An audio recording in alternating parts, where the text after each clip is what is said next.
بسم اللہ الرحمن الرحیم۔ السلام علیکم۔ حضرت ابراہیم کی عمر 100 سال ہوئی تو اللہ تعالیٰ نے ان کو بشارت سنائی کہ سارہ کے بطن سے بھی تیرا ایک بیٹا ہوگا اور اس کا نام اسحاق رکھنا۔ بلا شبہ ہمارے رسول ابراہیم کے پاس بشارت لے کر آئے اور انہوں نے ابراہیم کو سلام کیا اور ابراہیم نے سلام کہا تو تھوڑی دیر کے بعد ابراہیم بچڑے کا بھونا ہوا گوشت لایا، اور جب اس نے دیکھا کہ ان کے ہاتھ اس کی طرف نہیں بڑھے تو ان کو اجنبی محسوس کیا اور ان سے خوف کھانے لگے۔ تو وہ کہنے لگے کہ خوف نہ کرو، ہم لوط کی قوم پر عذاب کے لیے بھیجے گئے ہیں۔ اور ابراہیم کی بیوی کھڑی ہنس رہی تھی، بس ہم نے اس کو اسحاق اور اس کے بعد اس کے بیٹے یعقوب کی بشارت دی۔ سارہ کہنے لگی کیا میں بچہ جنوں گی؟ میں تو بڑھیا ہوں اور میرے میاں بھی بوڑھے ہیں، تو یہ تو بڑی عجیب بات ہے۔ انہوں نے کہا ہمیں تو تم سے ڈر لگتا ہے۔ مہمانوں نے کہا ڈریے نہیں، ہم آپ کو ایک دانش مند لڑکی کی خوشخبری دیتے ہیں۔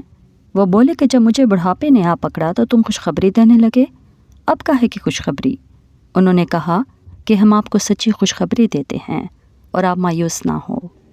دوستو، اسحاق اصل تلفظ کے اعتبار سے عبرانی زبان کا لفظ ہے جس کا معنی ہے کہ وہ ہنستا ہے۔ اللہ کے فرشتوں نے جب حضرت ابراہیم کو 100 سال کی عمر میں اور ان کی بیوی حضرت سارہ کو 90 سال کی عمر میں بیٹے کی بشارت دی تو حضرت ابراہیم علیہ السلام نے اس کو بڑا عجیب سمجھا اور حضرت سارہ کو تو سن کر ہنسی ہی آ گئی، اس لیے بیٹے کا نام یہ تجویز کیا۔ اور ان کی پیدائش سے کہ حضرت سارہ کو بہت مسرت اور شادمانی ہوئی تھی۔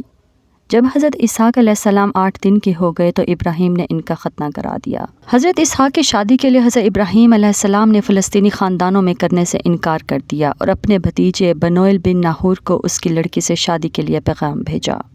یعنی حضرت اسحاق کی شادی چچا زاد بھائی کی لڑکی رفقہ نامی سے ہوئی۔